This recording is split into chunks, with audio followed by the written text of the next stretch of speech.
ہر ایک کا اس کی نشست پر نام لکھا ہوگا.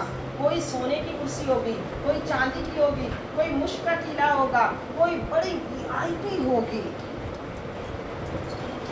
جس میں ہیرے اور یاقوت لگے ہوں گے. وہ اپنی نشستوں پر بیٹھ جائیں گے. اللہ کی طرف سے فرشتے ان کے لیے شربت لائیں گے. جیسے ہی وہ شربت کا پیالہ ہاتھ میں لیں گے جو پورا گولڈ کا ہوگا اور اس کے ارد گرد اتنے زمرد اور کیا قیمتی موتی ہوں گے, جب یہ وہ اس پیالے سے شربت پینا شروع کر دیں گے, رنگ بدلتا جائے گا, ذائقہ بدلتا جائے گا, 70 قسم کے شربتوں سے لطف اندوز ہوں گے. سبحان اللہ. پھر فرشتے حسین ٹروں میں رکھ کر ان کے سامنے میوے لائیں گے. یہ وہ میوے کھائیں گے, انجوائے کریں گے, ایک دوسرے کو ڈھونڈیں گے, ارے فلاں اچھا وہ بھی بہت اچھی تھی, میرے ساتھ نیکیوں کے کاموں میں مجھے نیکی کے کام پہ ابھارتی تھی, مجھے فیشن پہ نہیں ابھارتی تھی, مجھے غلط کام سے منع کرتی تھی اور مجھے اچھے کام کی طرف بلاتی تھی, وہ تو میری ایسی دوست تھی. سب ایک دوسرے کو ڈھونڈیں گے, اگر مل گئے تو ایک دوسرے کو دیکھ کر خوش ہوں گے, انجوائے کریں گے. اب اللہ کی طرف سے ایک تقریب کا آغاز ہوگا. حور آئے گی, جنت کی حوریں آ کر اتنی پیاری اللہ کی حمد پڑھیں گی کہ یہ کہیں گے واہ ہم نے تو ایسی آواز نہ سنی.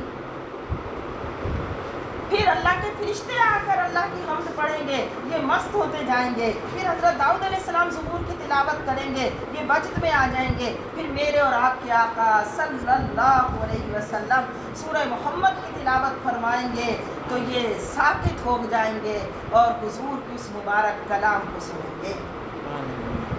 اور پھر سارے کلاموں کا بنانے والا جس نے اتنی حسین آوازوں کو بنایا, اتنے حسین حسین کلام, اتنی حسین آوازیں جس نے لوگوں کو عطا کی, اپنے بندوں کو عطا کی, وہ رب العزت, وہ خالق و کائنات, وہ مالک و مولا اپنا پیارا کلام لوگوں کو ارشاد فرمائے گا. یہ جب سنیں گے تو یہ اپنی دنیا میں نہیں رہیں گے, اور جب یہ اپنی دنیا میں نہیں رہیں گے تو یہ جھومنے لگیں گے.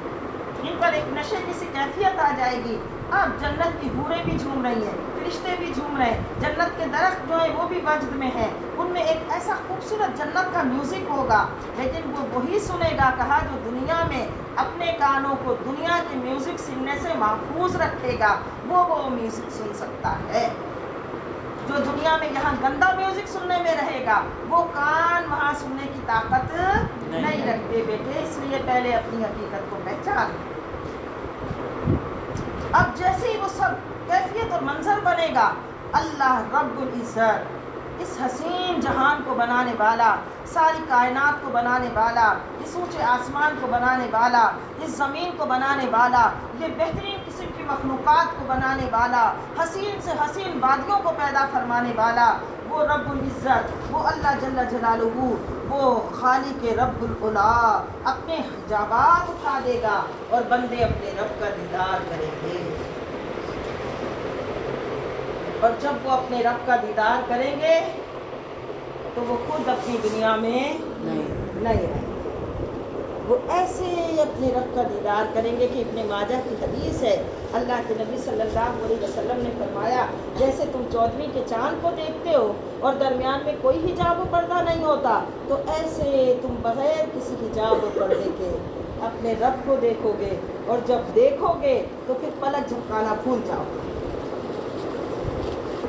پھر کتنا ٹائم ایسے گزر جائے گا, رب کے دیدار سے ان کا دل ہی ہائے ہائے, ان کا دل ہی نہیں بھرے گا. وہ رب کا دیدار کریں گے, اپنے مولا کو دیکھیں گے, اس کے حسن دیکھیں گے, اس کے جلوے دیکھیں گے, جو جسم سے پاک ہے, جسمانیت سے پاک ہے, روح سے پاک ہے, کسی سمت سے پاک ہے, وہ اللہ کے جلووں میں مست و بے خود ہو جائیں گے. اور پھر اللہ کا نور ان کے چہروں پہ آئے گا جس سے ان کے چہرے اور زیادہ روشن اور نورانی ہو جائیں گے. جب وہ اس لذت کا خوب مزہ لیں گے اور ان کو دل خوب ان کو یہ عطا کی جائے گی, پھر وہ اللہ رب العزت اپنے حجابات, اس کے حجابات گر جائیں گے, حجابات سامنے آ جائیں گے. اب یہ بندے آہستہ آہستہ آہستہ اپنے ہوش میں واپس آئیں گے. لیکن پھر بچوں جنت میں انہیں کسی اور چیز کی تمنا نہیں ہوگی, وہ بار بار کہیں گے ہمیں وہی چاہیے. پھر ان کے سامنے جنت کی ساری اعلیٰ سے